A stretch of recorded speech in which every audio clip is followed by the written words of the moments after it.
삶을 변화시키는 말의 능력, 삶을 변화시키는 말의 능력에 관한 말씀을 함께 나누도록 하겠습니다. 미국의 뇌 전문가들의 연구 보고에 따르면 우리 사람의 뇌 세포가 적어도 230억 개 정도 된다고 합니다. 그런데 이 230억 개의 뇌 세포 중에서 98%가 우리가 말하는 그 말에 영향을 받는다는 것입니다.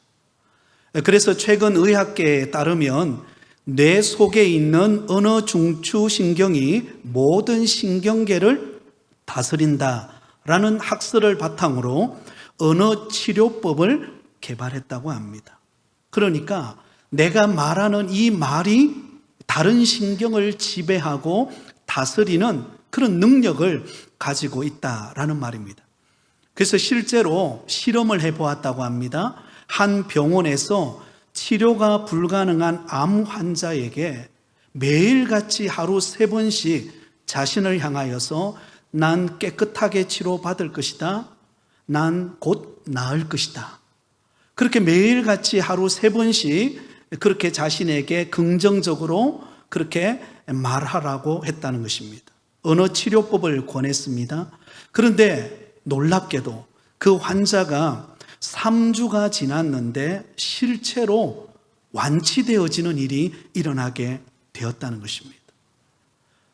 어떤 효과인지는 정확하게 모르지만 그러나 그 말에 힘이 있어서 입술이 고백한 대로 되어지는 역사가 일어나게 되었다는 것입니다. 그런데 이와 반대의 예로도 있습니다. 한 연구소의 조사 결과에 의하면 스스로 목숨을 끊는, 안타깝죠?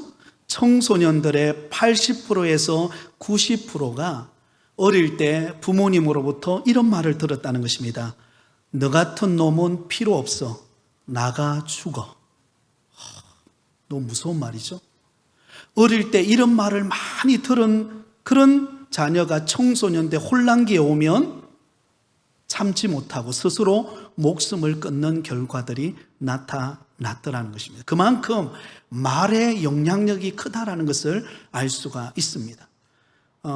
여러분 성경에 보면 우리가 하는 말대로 되어진다라는 것을 성경은 강조하고 있습니다. 민수기 14장 28절에 보면 이런 말씀이 기록되어 있습니다. 그들에게 이르기를 여호와의 말씀에 내 삶을 두고 맹세하노니 너희 말이 내 귀에 들린 대로 내가 너희에게 행하리라.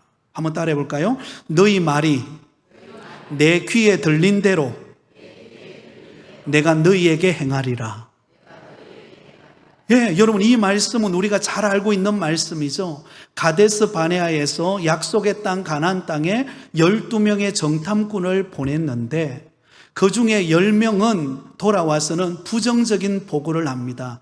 도저히 우리는 그 땅을 점령할 수 없다. 우리는 그들에 비하면 메뚜기에 지나지 않는다. 우리는 이제 끝났다. 그렇게 말했습니다. 그런데 2명 믿음의 사람 여호수아와 갈렙은 무슨 소리 하느냐? 하나님께서 그 땅을 우리에게 주셨다. 그 땅은 우리의 밥이다. 우리가 들어가기만 하면 그 땅에 우리는 승리를 거둘 것이다. 어떻게 되었을까요? 말한 대로 됩니다. 10명의 정탐꾼은요, 그들이 입술에 말한 대로 우리는 들어가면 죽는다, 안 된다 라고 말했던 그 사람은 가나안 땅에 못 들어갑니다. 그런데 여호수아와 갈렙은 믿음의 말을 하고 그 땅은 하나님이 우리에게 주신 밥이다라고 하는 믿음의 고백을 했던 그 두 사람은 약속의 땅으로 들어가요. 그래서 그 말대로 이루어집니다. 너희 말이 내 귀에 들린 대로 내가 너희에게 행하리라. 그런 면에 볼 때 여러분, 우리가 어떤 말을 하는가 굉장히 중요합니다. 우리가 어떤 지혜로운 말을 하는가, 어떤 덕스러운 말을 하는가에 따라서 그 말이 나를 살릴 수도 있고 나를 죽일 수도 있어요. 다른 사람에게 하는 말이 상대방을 살리는 말이 될 수도 있고 상대방에게 상처를 줄 수 있는 말이 될 수도 있습니다. 그래서 오늘 우리가 읽었던 본문 3절은 이렇게 말씀합니다. 우리 3절을 같이 읽겠습니다. 시작. 여호와여 내 입에 파수꾼을 세우시고 내 입술의 문을 지키소서. 자, 여러분, 파수꾼은 어떤 역할을 하는 사람이죠? 파수꾼은 성을 지키는 사람입니다. 여러분, 파수꾼이 깨어서 성을 지키지 않으면 어떤 일이 벌어질까요? 적들로부터 공격을 받아 여러분 그 성이 무너지는 결과가 생기게 됩니다. 그러나 파수꾼이 깨어 있으면 그 성을 잘 지키면 여러분 승리하게 되는 것입니다. 그러므로 여호와여 내 입에 파수꾼을 세우시고 내 입술의 문을 지키소서. 내가 말하는 것, 내가 무심코 툭 내뱉는 말, 우리가 그 말하는 데 있어서 파수꾼이 그 성을 지키듯이 여러분 내 입술을 지키고 내 마음을 지켜서 우리가 하는 그 말을 통하여 여러분 우리는 사람을 살리고 세우고 하나님의 영광을 나타나는데 우리 말이 사용되어질 수 있기를 바랍니다. 여러분, 말 한마디 잘하면 천냥빚도 갚는다라는 속담이 있지 않습니까? 말이 중요해요, 말이. 그죠? 그래서 우리가 교회 안에서 신앙생활할 때, 또 사회생활할 때, 가정생활할 때 여러분 어떤 면에 보면 우리의 신앙의 척도는 어디에서 나타나는가? 저와 여러분이 하는 말에 의해서 달려있다라는 것입니다. 그러므로 우리는 우리의 말하는 입을 파수꾼을 세우고 우리 입술의 문을 지키듯이 우리를 잘 지켜서 하나님이 기뻐하시는 말을 하는 저와 여러분이 되기를 예수님의 이름으로 축원드립니다. 자, 그러면 우리가 믿음 생활하면서 우리가 해야 할 말, 삶을 변화시키는 말의 능력에는 어떤 것들이 있을까요?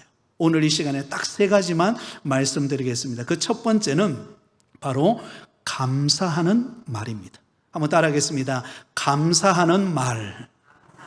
네, 여러분 데살로니가 5장 15, 18절에 보면 범사에 감사하라, 이것이 그리스도 예수 안에서 너희를 향하신 하나님의 뜻이니라. 범사에 어떻게 하라고요?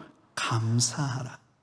여러분 우리의 입술을 통해서 늘 감사하면은요, 그 감사가 우리를 살아나게 만듭니다. 그 감사가 교회를 행복하게 만듭니다.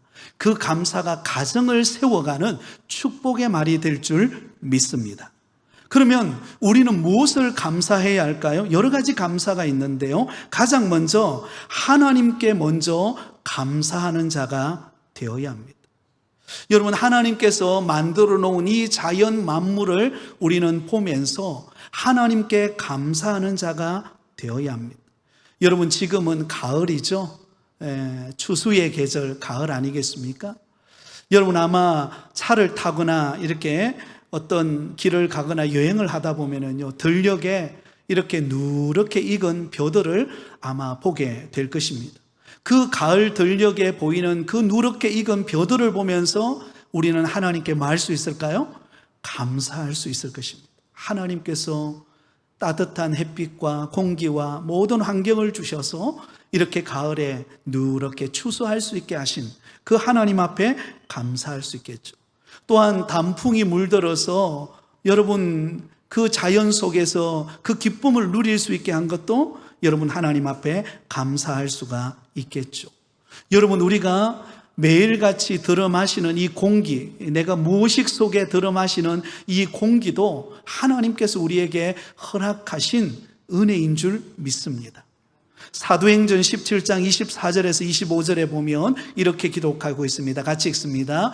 우주와 그 가운데 있는 만물을 지으신 하나님께서는 천지의 주제시니 손으로 지은 전에 계시지 아니하시고 또 무엇이 부족한 것처럼 사람의 손으로 섬김을 받으시는 것이 아니니 이는 만민에게 생명과 호흡과 만물을 친히 주시는 이시니라. 우리 하나님은 어떤 분이신가? 만민에게 생명과 호흡과 만물을 주셔서 우리가 살아갈 수 있는 여건과 환경을 허락해 주셨다는 것입니다. 그러면 여러분 우리는 하늘을 바라보며 땅을 바라보며 자연을 바라보면서 하나님 앞에 감사하실 수 있기를 바랍니다. 또한 우리가 예수님을 믿고 믿음 생활하는 이 신령한 복을 주신 것에 대하여 우리는 감사해야 합니다. 에베소서 1장 3절에 보면 이렇게 기록합니다. 같이 읽습니다.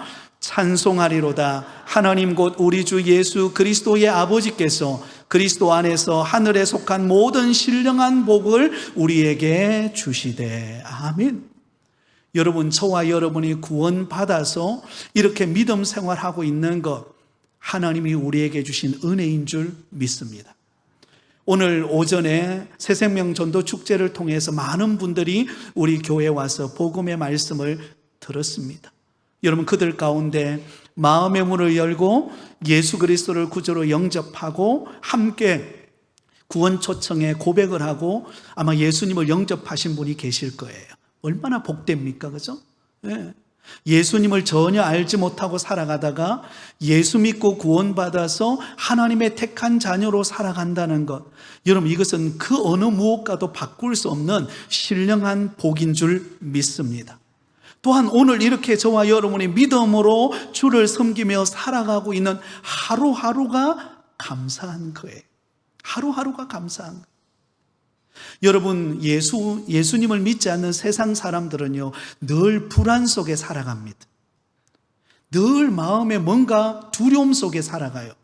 죽음에 대한 두려움, 환경에 대한 두려움, 또 내일 무슨 일이 일어날지 모르는 그런 미래에 대한 두려움, 염려, 걱정, 불안, 그 속에 매여서 살아갑니다. 그런데 여러분, 우리 예수 믿는 성도들은요, 하나님께서 우리를 다 지켜주시잖아요. 하나님께서 때로는 때를 따라 돕는 은혜로 우리를 지키시고 먹이시고 입히시고 여건과 환경을 열어주셔서 우리에게 때를 따라 공급하시는 은혜로 우리가 살아가고 있는 것입니다. 여러분, 믿으십니까? 예, 그것을 깨달으면요, 하루하루가 하나님 앞에 감사할 것밖에 없는 것입니다. 은혜로 살아가고 있다는 사실을 우리는 깨닫게 됩니다. 1690년 전기기관의 원리를 설명했던 프랑스의 물리학자 파팽이라는 사람이 있습니다. 그가 이런 말을 했습니다. 나는 세 가지로 인하여 늘 감사한다. 첫 번째, 날마다 주시는 일용할 양식 때문에 감사하고, 두 번째, 몸의 건강을 주심에 감사하고, 세 번째, 영원한 삶의 소망을 주신 것에 대하여 감사한다. 여러분, 우리 예수 믿는 사람과 예수 믿지 않는 사람의 차이가 뭡니까? 우리에게는 영원한 소망이 있다는 것입니다. 우리 앞에는 장차 우리가 들어가서 영원히 살게 될 그 영광스러운 천국이 기다리고 있는 줄 믿습니다. 그렇기 때문에요, 예수 믿는 사람들처럼 우리의 미래가 행복한 미래가 없습니다. 물론 우리의 환경에 여러 가지 어려움이 있죠. 직장과 일터와 사업장과 가정과 자녀들의 앞길에 여러 가지 우리는 참 헤쳐나가야 될 그런 어려움의 문제들이 많이 있지만, 그러나 분명한 사실은 우리의 종착역인, 우리가 마지막으로 딱 다다라야 될 그 천국, 그곳은요, 영원히 우리가 사는 하나님의 나라 천국입니다. 주께서 천사장의 나팔 소리와 함께 오시는 그 재림의 때에는요, 우리 모든 예수 믿는 사람들이, 먼저 세상을 떠난 믿음의 성도들이 부활해서 예수님을 영광스럽게 맞이할 것이고, 이 땅에 살아가는 저와 여러분도 신령한 몸으로 변화되어서 주님을 맞이할 줄 믿습니다. 지금 내 모습이 아니에요. 여러분, 지금 내 모습은 때로는 어때요? 우리가 거울을 보면 여러분 만족스럽습니까? 예, 만족스러우면 끄떡끄떡 한번 해보세요. 예, 한 3분이 끄떡끄떡거리고 계세요. 때로는 여러분, 이렇게 거울을 보면요, 모르는 새에 주름이 언제 생겼어요? 그죠? 어느 순간 보면은요, 머리에 하얀 게 막 이렇게 나이가 들어간다는 걸 느낍니다. 근데 여러분, 주님이 재림하시는 그날에는요, 우리는 다 주님을 맞이하게 될 것인데, 우리의 모습은 지금 우리의 모습이 아니에요. 신령한 모습으로, 정말로 주님이 보실 때, 서로를 볼 때에 너무나 아름다워서 감격할 만큼 그런 감격스러운 모습으로 우리는 주님 앞에 서게 되어질 줄 믿습니다. 우리 옆 사람에게 이렇게 한번 고백해 보세요. 주님 오시는 그날에 이 모습이 아닙니다. 시작. 네, 여러분 깜짝 놀랄 거예요. 아마 여러분 깜짝 놀랄 겁니다. 네? 그죠? 물론 지금 내 모습으로 주님께 들어가도 괜찮겠지만 그날에는요, 우리의 이 모습이 아니에요. 너무나 아름답고 멋있고, 그죠? 정말 누구 비교할 수 없는 그런 모습으로, 신령한 몸으로 우리는 주님 앞에 서게 될 것입니다. 그러므로 우리는요, 날마다 감사할 것밖에 없어요. 감사할 것밖에 없습니다. 여러분 어떠세요? 요즘에 감사할 게 많으세요? 아니면 불평할 게 많으세요? 예, 아멘. 야, 역시 우리 부곡교회 성도님들이 믿음의 수준이 달라요. 그죠? 예. 여러분 날마다 감사하시기 바랍니다. 예. 그러면요, 하나님께서 우리에게 더 많은 감사할 제목들을 우리 가운데 안겨다 주실 줄 믿습니다. 여러분, 남편은 아내로 인하여 감사하기를 바랍니다. 아내는 남편으로 인하여 감사하고, 부모는 자식으로 인하여 감사하고, 자식은 부모로 인하여 감사하고. 성경이 말하잖아요. 너희 귀에 들린 대로 내가 되게 하겠다. 여러분, 때로는 자녀들이 좀 속상하게 한다 할지라도 나가다가 어때요? 이야, 그래, 하나님이 너를 축복할 거야. 너의 인생이 멋있는 인생이 될 거야. 할렐루야, 주님 감사합니다. 여러분, 그렇게 고백해 보세요. 하나님께서 그렇게 인도하실 줄 믿습니다. 왜? 성경이 그렇게 말하고 있기 때문에. 내 귀에 들린 대로, 내 귀에 들린 대로 자녀 때문에 감사하고, 자녀 때문에 행복해하고, 자녀 때문에 여러분 기도할 수 있다면 하나님께서 가만히 있겠습니까? 그래서 우리 아버지 되신 하나님께서 그래, 너의 바람대로 내가 되게 하겠다. 할렐루야. 여러분, 그렇게 될 줄 믿습니다. 그러면 오늘부터 여러분 감사만 하시기 바랍니다. 서로 만나면 어때요? 딱 보자마자 머리 흐트러졌네 이런 말하지 마시고, 머리가 너무 패션이 있으시네요. 그렇게 말하면서 여러분 감사하기를 바랍니다. 한번 따라하겠습니다. 감사하면 역사가 일어납니다. 네, 감사하면 역사가 일어나요. 여러분, 로마의 극작가 철학자인 세네카라고 하는 사람이 이런 말을 했습니다. 인간이 만약 이미 가지고 있는 것에 대해 불만을 느낀다면 전 세계를 자신의 것으로 만들었을지라도 그 사람은 불행할 것이다. 무슨 말입니까? 오늘 내게 주어진 것에 감사하지 못하면 아무리 좋은 게 주어져도 감사하지 않는다는 것입니다. 불행해한다는 것입니다. 그런데 오늘 작은 것에 감사하면 내일이 행복하게 되는 것입니다. 왜? 오늘 작은 것에 감사했기 때문에 내일 하나님께서 더 좋은 것을 주실 것을 믿는 믿음으로 인하여 살아가기 때문에 행복한 줄 믿습니다. 한번 따라하겠습니다. 작은 것에 감사하여 행복을 누리자. 여러분, 매일매일 감사하시기를 바랍니다. 누군가 그런 말을 하더라고요. 하루 일과를 딱 마치고 난 다음에 저녁에 잠들기 전에 오늘 하루 있었던 일들 가운데 3가지 감사 조건을 생각해 본대요. 3가지 감사의 조건을 딱 떠올려 보는 것입니다. 저는 오늘 뭘 감사할까? 여러 가지 감사할 게 많은 것 같아요. 오전에 새생명 전도 축제를 통해서 많은 분들이 오셔서 함께 예배드리고 또 함께 복음을 듣고 기쁨을 나눈 것이 감사해요. 2번째는 오늘 이 오후 예배 시간에 어떤 면에 이 시간이 참 졸리운 시간입니다.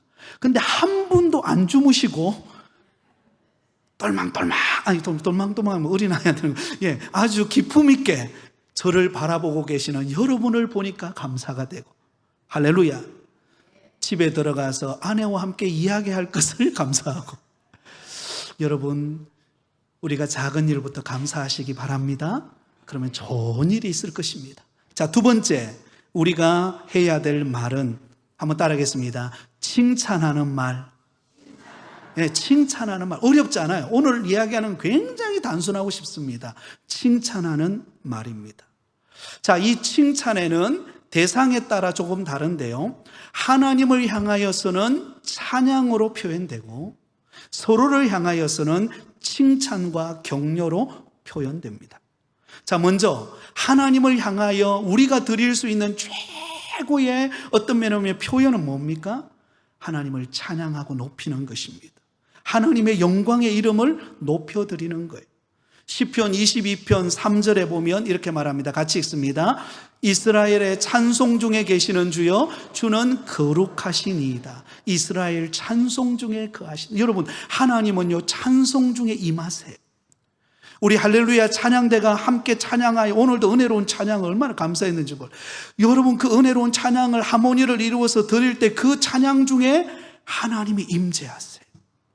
우리 찬양팀이 서서 찬양을 인도하고 예배의 문을 여는 역할이 얼마나 귀합니까? 그 자리에 섬기는 그곳에 하나님이 영광을 받으시고 하나님이 임재 계세요. 우리 회중들인 우리 모두가 함께 마음을 합하여서 우리가 예수 사랑하심은 성경에 써 있다라고 고백하는 찬양을 올려드릴 때 하나님은 기뻐하시는 것입니다. 여러분, 하나님께 드릴 수 있는 최고의 찬사는 찬양입니다. 그러면 여러분은 어떤 일이 있어도, 어떤 환경에 주어져도 그곳에서 하나님을 찬양하실 수 있기를 바랍니다. 여러분, 바울과 실라가 여러분 빌립보에서 전도하다가 귀신 들린 여종의 그 귀신을 내쫓아 주었어요. 그런데 오히려 그것이 빌미가 되어서 빌립보 감옥에 갇히게 됩니다. 빌립보 감옥에 갇혀서 심한 매질을 당하고 손과 발이 꼭꼭 묶여서 꼼짝달싹할 수 없는 상황에 놓였어요. 얼마나 억울합니까? 다른 일도 아니고 복음 전하다가 복음 방해하는 귀신을 내쫓는 그 일로 인하여서 도리어 매질을 당하고 감옥에 갇히는 억울한 상황에 놓였습니다. 우리 같으면 불평할 수 있는 상황이에요. 원망할 수 있는 상황입니다. 하나님 어떻게 이러실 수 있습니까? 하나님, 우리가 뭐 하다가 여기 들어왔습니까? 그런데 그들은요 불평하거나 원망했다는 말이 없어요. 그곳에서 무엇합니까? 기도하고 찬양하기 시작해요.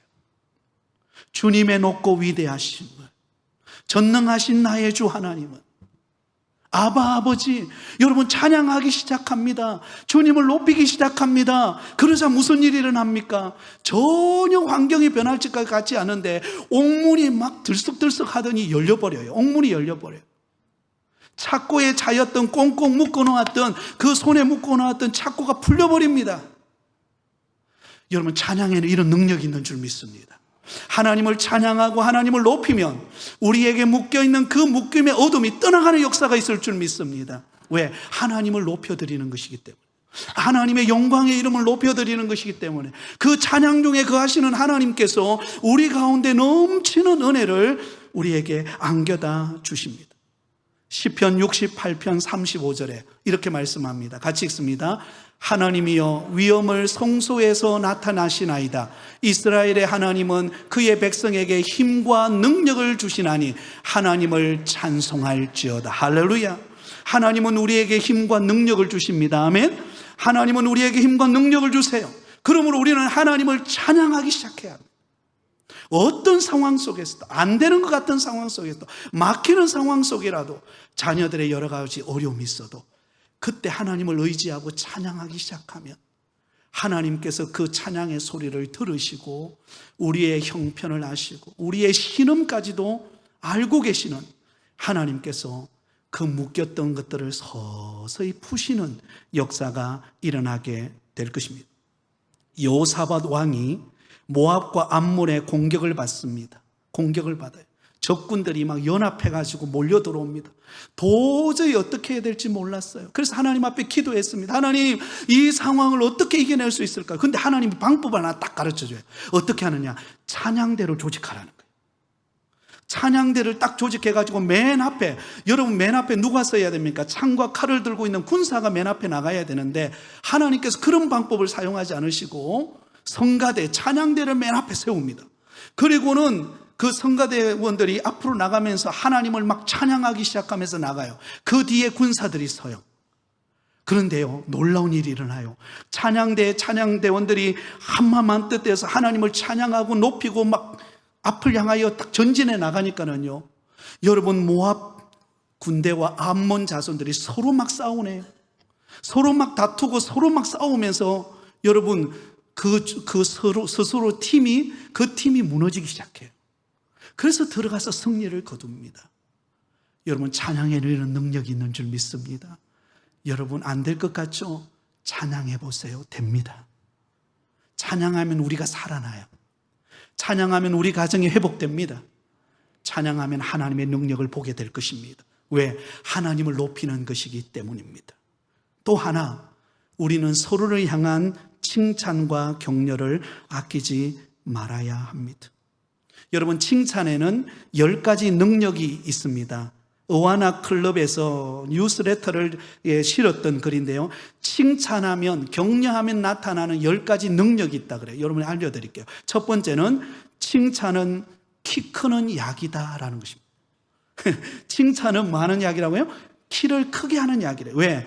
행복을 10배로 키워주기 때문에.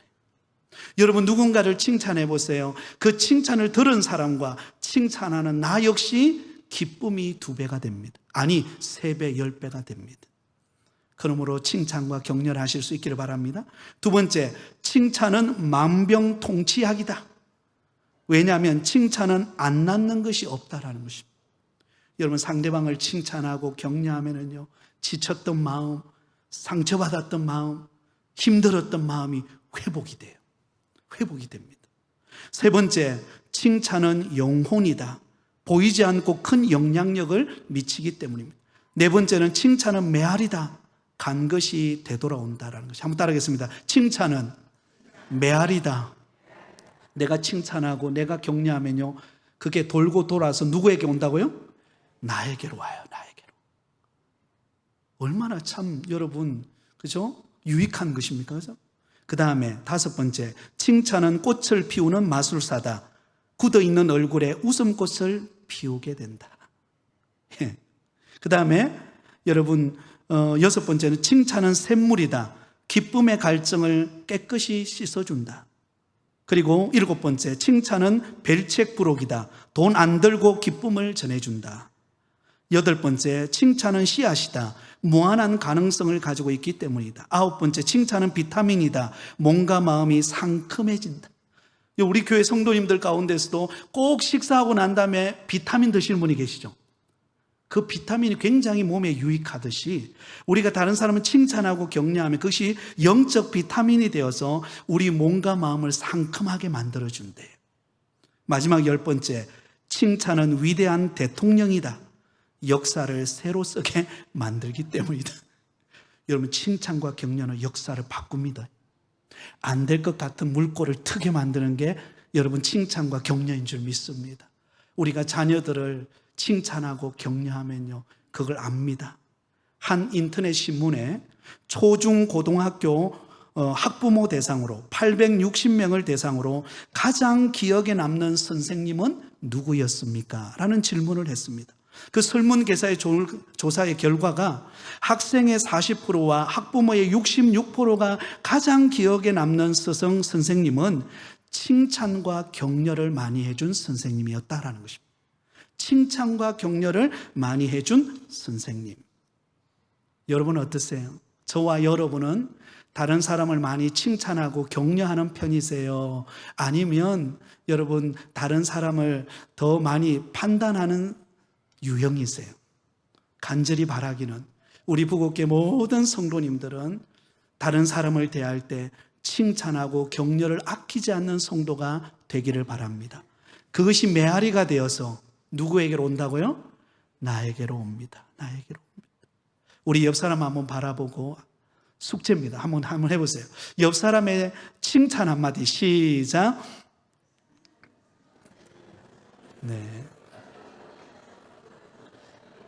네, 감사합니다. 예. 제 얼굴만 뚫어지게 보시는 분이 계세요. 제 얼굴만. 저를 칭찬해 주셔서 감사합니다. 우리 목사님 어떻게 저렇게 참 미남일까 이런 표정으로 보는 것처럼 제가 생각을 하겠습니다. 예. 여러분, 우리가 상대방을 칭찬하고 격려하면요, 미소 짓게 합니다. 미소 짓게. 그게 행복이에요. 사실 행복은 큰 데 있지 않습니다. 작은 것으로부터 시작됩니다. 마지막 3번째로는 한번 따라하겠습니다. 축복하는 말입니다. 축복하는 말이에요. 축복하는. 여러분, 유대인들의 장점이 뭐냐면, 여러분 세계적으로 유대인이라고 하는 나라, 이 이스라엘이라고 하는 나라는 굉장히 작잖아요. 그런데 세계적으로 큰 영향력을 끼치고 있습니다. 지금도 이스라엘과 그 중동 지역하고 전쟁을 벌이는데요, 이스라엘이 기죽지 않아요. 참 희한해요. 그런 저력이 어디서 나오던가? 유대 민족이 가지고 있는 아주 독특한 특징이 있는데, 그것은 우리는 하나님께로부터 축복받은 민족이라는 의식이에요. 우리는 하나님께로부터 축복받았다. 우리는 또한 우리가 받은 축복을 우리 후손들에게 물려줄 것이다. 이것이 유대인들이 가지고 있는 굉장히 그 마음속에 뿌리 박혀 있는 어떤 면으로 보면 자존감이에요. 그래서 자기 자녀들에게, 후손들에게 그 민족의식을 심어줍니다. 우리는 하나님께로부터 축복받은 민족이다. 너희들도 축복받을 것이다. 그리고 너희 후손들도 하나님이 함께 할 것이다. 여러분, 하나님께서 아브라함을 부르셨습니다. 갈대 우르에서 우상숭배하는 그래서 우상숭배하는 그 어떤 그 형상들을 만들어서 판매하는 업을 하는 그런 가정에, 그것도 나이가 75세 때 아브라함을 부르세요. 아브라함아, 너의 본토 친척 아버지의 집을 떠나 내가 내게 지시할 땅으로 가라. 근데 여러분, 그 다음에 하나님께서 아브라함에게 뭐라고 하십니까? 그를 축복하세요.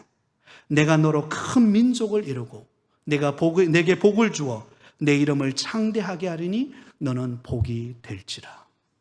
하나님은 하나님이 부른 자녀들을 그냥 부른 것으로 끝나지 않아요. 반드시 그 다음에 오는 게 뭐냐? 축복이에요. 그 다음에 오는 것이 그 가정에 하나님께 주실 복을 예언하십니다. 성경은 다 그렇게 기록되어 있어요. 이삭을 부르셨어요. 하나님이 창세기 26장 12절 13절에 이삭이 그 땅에서 농사하여 그 해에 100배나 얻었고 여호와께서 복을 주심으로 그 사람이 창대하고 왕성하여 마침내 거부가 되어. 믿음의 아들이었던 이삭, 그 이삭이 여러분 흉년의 때였어요. 그때가 흉년의 때, 모든 일이 안 되는 때였어요. 모든 게 불경기였어요. 그런데 그 이삭이 자기가 믿는 하나님 아버지 아브라함의 하나님, 그 하나님을 믿고 따를 때 하나님께서는 그에게 축복의 문을 여십니다. 흉년의 때에 100배의 복을 받게 하시는, 창대케 하시고 창성케 하시는 복을 주세요. 이 복이 저와 여러분의 복이 될 줄 믿습니다. 야곱에게도 말합니다. 창세기 30장 42절에서 43절 우리 같이 읽습니다. 시작. 약한 양이면 그 가지를 두지 아니하니 그렇게 함으로 약한 것은 라반의 것이 되고 튼튼한 것은 야곱의 것이 된지라. 할렐루야. 여러분, 이 라반이 얼마나 약삭 빠릅니까? 그죠? 라반이 어떻게 하든지 야곱에게는 좋은 짐승이 가지 못하도록 온갖 음모를 꾸밉니다. 근데 하나님께서는요, 그 모든 장애를 다 딛고 넘어가 버리게 만들어요. 그래서 여러분, 약한 것은 라반의 것이 되고 튼튼한 것은 누구의 것이 돼요? 야곱의 것이 되게 만듭니다. 하나님은요, 축복하시는 하나님이세요. 그러므로 우리 역시 다른 성도들, 우리 주변의 사람들을 축복하는 자가 되어야 합니다. 다른 사람을 축복하면 그 축복이 그 사람에게 임하고 그 사람에게 임한 그 축복은 결국 누구의 축복이 됩니까? 나의 축복이 되는 결과로 찾아오게 되어 있습니다. 그러면 여러분, 우리는 우리의 입술을 통하여서 다른 사람을 끊임없이 축복해 주셔야 됩니다. 우리 장로님들을 축복하고 안수 집사님들을 축복하고 권사님들을 축복하고 집사님을 축복하고 새가족들을 축복하고, 그러면요, 살아나게 되어 있습니다. 살아나게 되어 있어요. 여러분, 이 귀한 말씀을 우리가 잊지 않기를 바랍니다. 말씀을 맺으려고 합니다. 여러분, 우리의 삶을 바꾸는 능력이 우리의 말에 있습니다. 내 귀에 들린 대로 행하겠다라고 말씀하고 있습니다. 그럼 우리는 무슨 말을 해야 될까요? 어떤 말을 할 때 우리의 삶에 그런 변화와 역사가 일어나게 될까요? 사랑하는 성도 여러분, 늘 감사하는 말을 하시기를 바랍니다. 그러면 살아날 것입니다. 그러면 될 것입니다. 그 다음에 여러분, 칭찬과 격려하는 말을 하시기를 바랍니다. 그리고 축복의 말을 하시기를 바랍니다. 우리 옆 사람에게 한번 축복할까요? 하나님께서 성도님을 축복할 것입니다. 네, 여러분, 이 세 가지 말, 여러분 이번 한 주간 다른 불평 하나 말하지 말고, 여러분 때로는 반찬이 좀 짜다 할지라도 감사하는 마음으로, 오늘 이렇게 사랑을 듬뿍 소금에 넣으셨군요, 그렇게 표현하면서 여러분 감사하시기 바랍니다. 이번 한 주간 숙제입니다. 이번 한 주간 저를 포함해서 이 세 가지 감사의 말, 칭찬의 말, 그리고 축복하는 말. 이 세 가지를 함으로 하나님이 어떻게 우리 가정과 우리의 삶 속에 역사하는지 우리가 체험하고 늘 그런 행복을 누리며 살아가는 저와 여러분이 다 되시기를 예수님의 이름으로 축원드립니다.